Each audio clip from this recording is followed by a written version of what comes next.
Antarctica. It's the least explored, least understood continent on Earth.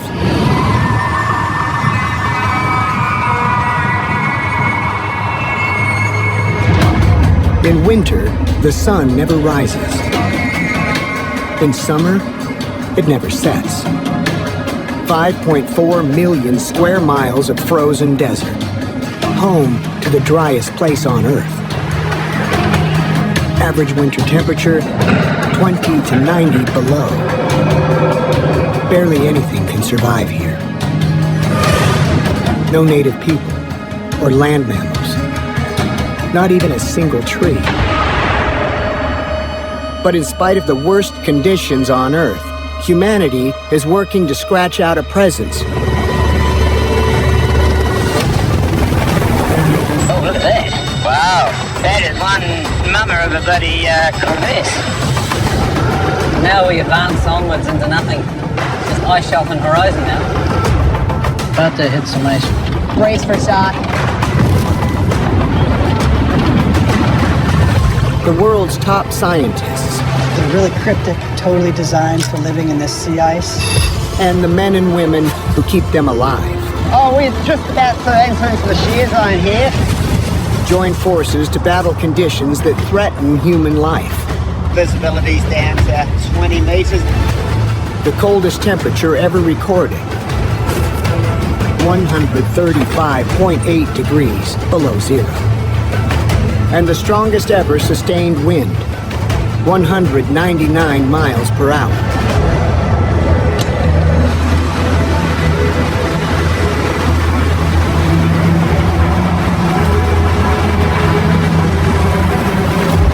All in the name of research that could change the world.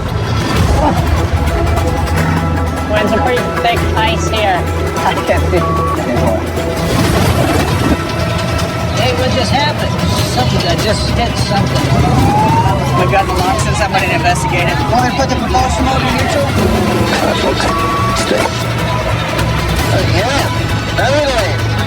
Antarctica is the last great mystery on Earth.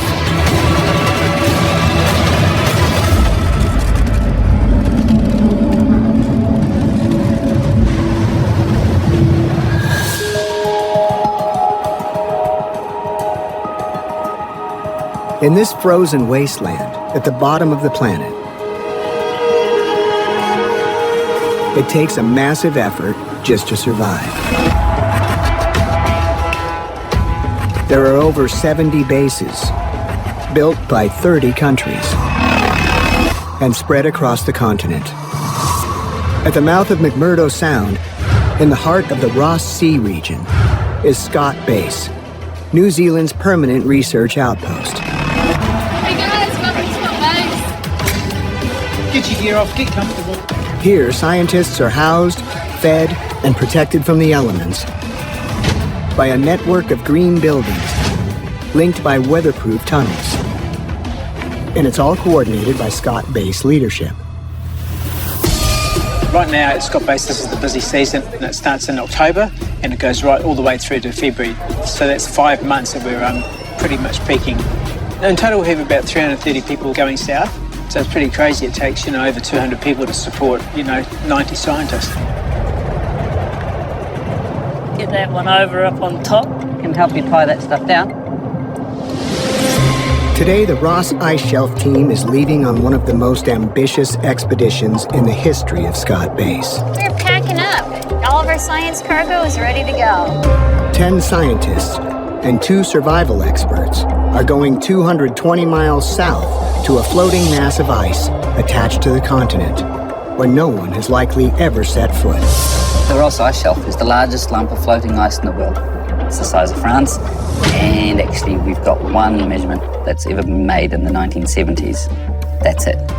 And the rest of it's a mystery. So little is known. The surface of Pluto has much better imagery than what's beneath the Ross Ice Shelf. It's a lot of new stuff that we're going to discover. Dr. Christian Oneiser and his team are hoping to learn how the ice shelf reacted to climate shifts in the distant past, so they can try to predict how fast it might melt as the climate changes in the future. The Ross Ice Shelf holds back a piece of ice sheet that's threatened. If it falls apart and it melts,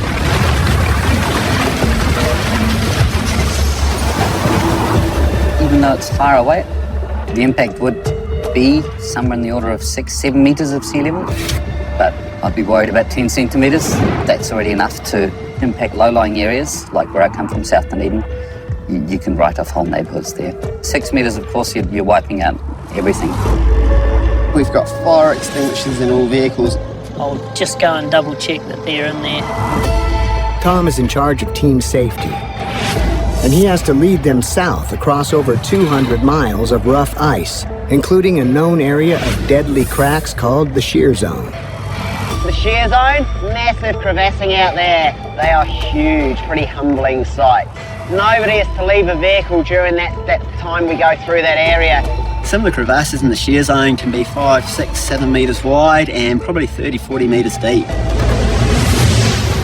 So it really gives you that perspective that we're quite a small fish in the grand scheme of things, and Mother Nature really has control here. Three in the back, one in the front. You're good to go. Knowing that it's my responsibility to make sure that everybody can get back to Scott Bay safely, it's a huge, huge deal. Let's roll.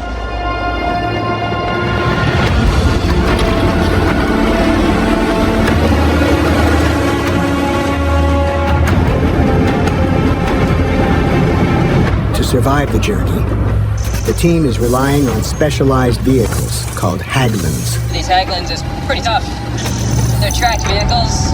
They share similarities with tanks. They're really well suited for what we need them to do.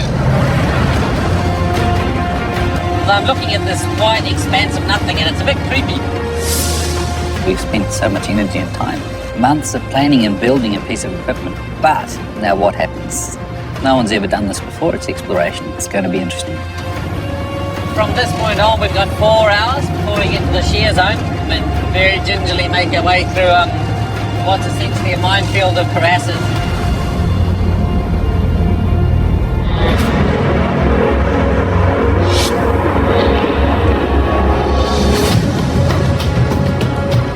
Antarctica, we're here. We have arrived. Scott Base can only house 85 people at a time, so projects are constantly cycling through. There are more than 90 missions scheduled this season. None of them more challenging than this one. Hey, Graham. Danny, do we have everything we need? All the cables and coils and skis? They're all out there. Good. The Mount Erebus team is studying Antarctica's most active volcano, choppering to 132 different sites to plant instruments that'll create a composite image of its inner workings. Oh, those are stinky. Today, they're gearing up to fly near its summit. Getting dressed to go about 11,000 feet. So it could be minus 20 up there. And it's a rule that we always have to wear this big puffy jacket in the helicopter in case it crashes. Another day, double layer for comfort and extra warmth. Dr. Graham Hill is a lead scientist for the project. We're measuring the electric field and the magnetic field of the volcano at a series of points, which we then combine and do effectively a CAT scan of the subsurface. So if we can get a good understanding of what the structure is, we have a better understanding of what signals they might generate when they're going to erupt. We'll be heading out, and we can apply what we learn about how this volcano works to other volcanoes elsewhere in the world. Because quite a lot of people live near volcanic centers, so if they erupt, they can just wipe out the surrounding area. Volcanoes have a big impact on human life. Let's get over there. Time to go to work. Another day in paradise. Danny isn't a scientist. He's a world-class mountaineer, and it's his job to keep the team alive on the side of the volcano. Let's go. I love doing my job. I get to take people on all these fantastic adventures, but you're not in control of the environment. Neither you're safe when you come home, or you screw up and you don't come home. Delta Echo, Max Center, roger.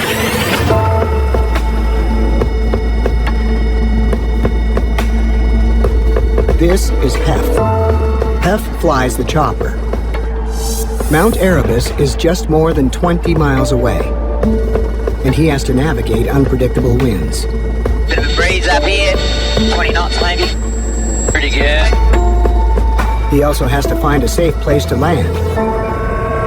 And the whole mountain is covered in crevasses. Basically, a crevasse is like an opening in the glacier like this. There's a lot of action in this area, a lot of movement in the glacier. Oh, look at that. Wow. That is one mother of a bloody crevasse. Sometimes you can see right into them. I mean, you go, yep, that's a crevasse. I'm not going to land in that big gaping hole. But often, it can be hidden underneath a snow bridge. From the helicopter, they could be any old size, you know? Yeah, something like that. Some people would think that we're a little bit crazy to come to Antarctica and fly around on a crevasse-filled volcano that is erupting. You can see we're kind of out in the middle of that ice stream there. Yeah. When you tell people these kind of things back home, they do look at you a bit odd. Why would you do that? It's just one of the realities of actually doing the work. Right, 1 mile. Start looking. We'll just find the nicest looking spot right in front of us. That's great. But we're working with excellent pilots, some of the best in the world. We've got total faith in the guys that we're flying with. All right, let's get down to the business end. Right, I'm just going to come in there. Gravity's taking hold.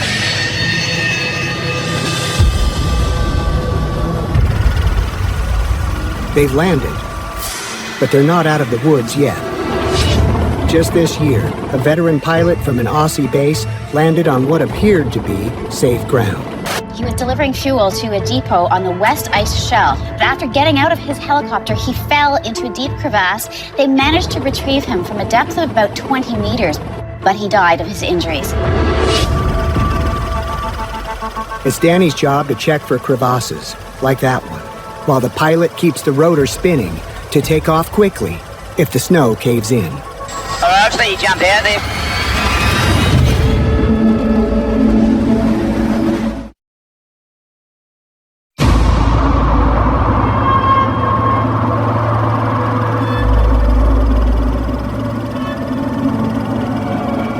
The probe's in the pod there? It's in your pod, yep. The Mount Erebus team's chopper is still powered, so it can lift off if a crevasse opens up beneath them. I'll just go have a little poke. And it's Danny's job to test for hard-packed snow and avoid hidden holes. There's no doubt in my mind that we're on terrain that has crevasses underneath it we can't see. It is a pretty heavy responsibility. I've had very close friends die in crevasse falls in situations just like what we're dealing with here.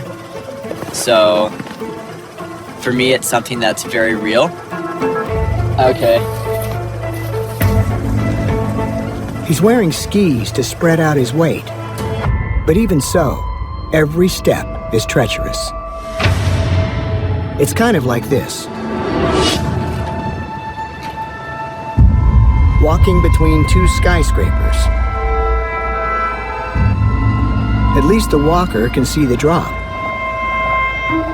See the wire straight ahead.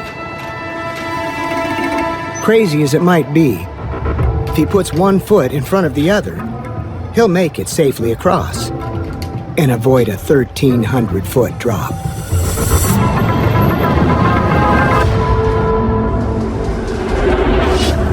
Danny could be over a similar drop, and he can't even see the wire.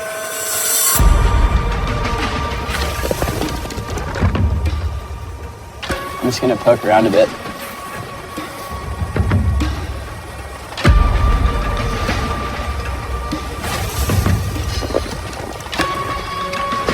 I have to poke around and really have a good inspection of the site. Kind of feeling in the snow for the consistency and the snow depth.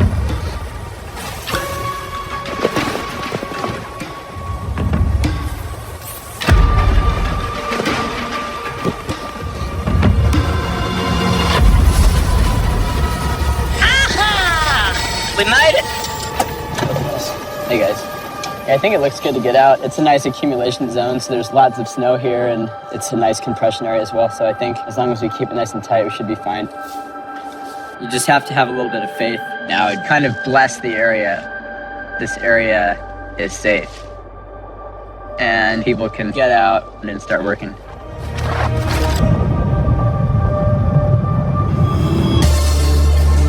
Graham and his team are on the clock.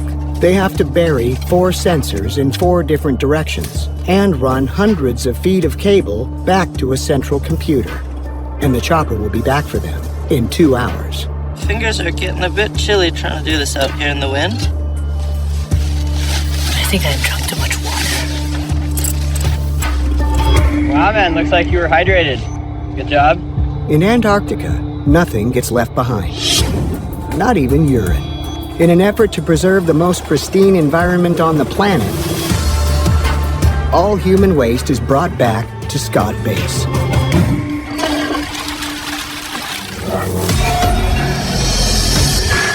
And every bit of it ends up here. After this comes out, you know woman will never look at me again, don't you? Paul is in charge of the Water Treatment Center, better known as the poo plant. Because there's so much influent at the moment, kind of it's easier on the system to just to do some manual stuff. Our influent comes in through the main sewer pipe and through the brush screen. The brush screen takes out solid stuff, and that goes into a bag, so this is what we end up with out of the sludge from the process. It's almost like beef jerky looking. Wouldn't sell it in your local store, but that's the look of beef jerky. The waste becomes Scott Base's primary export. There's one. Good to go. Everything that can't be recycled is sent back to New Zealand. It's part of a global effort to minimize impact on the frozen continent, a goal of a treaty signed by 53 nations. You can't just have the waste from people and everything happening here just disappearing into the ocean. It's got to be treated. We got to look after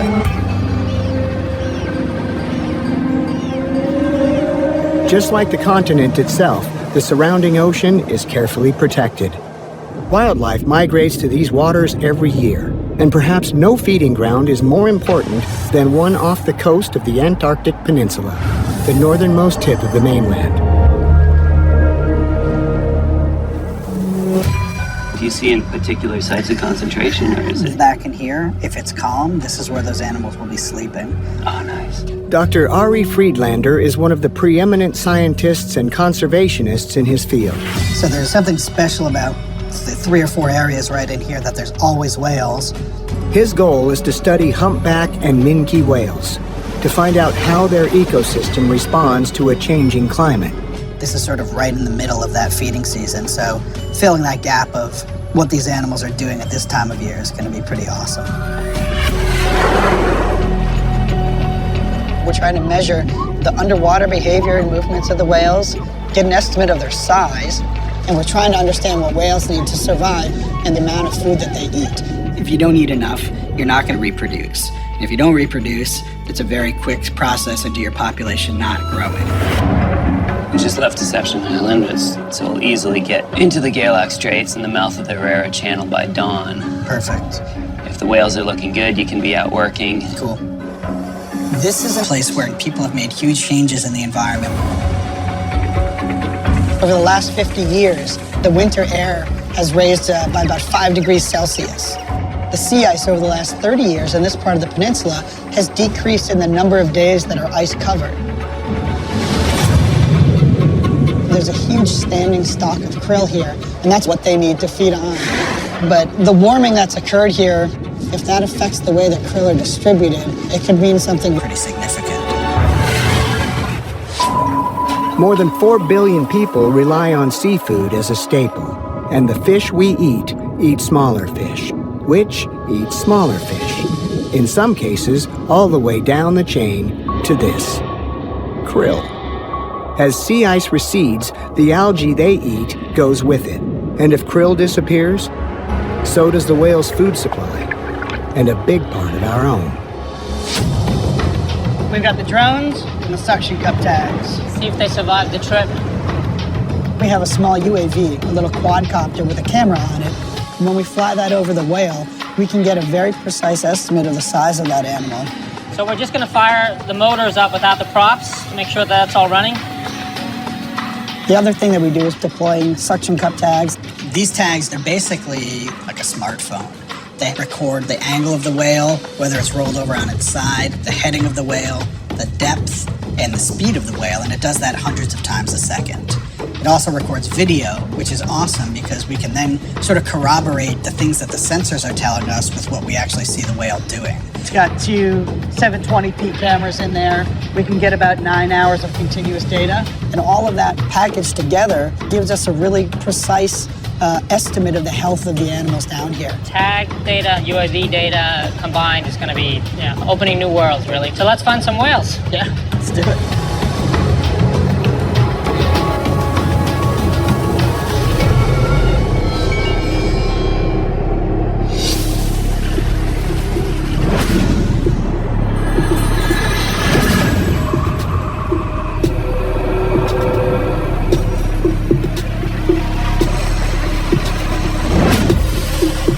Okay, team, let's mark the shear zone, so come in nice and close behind us.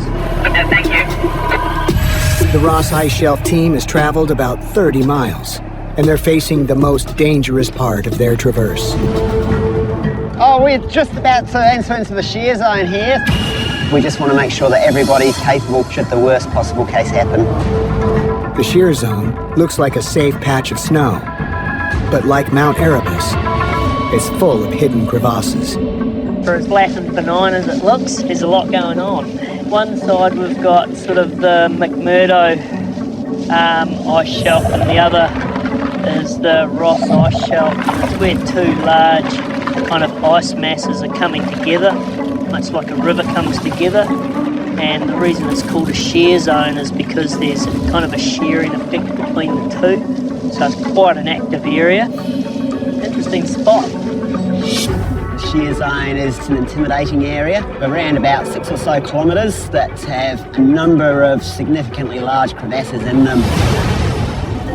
We know that there's a route through there.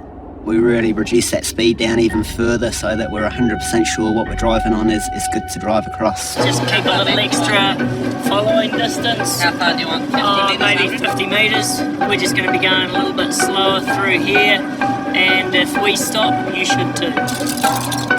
We're just going to get all our gear prepared for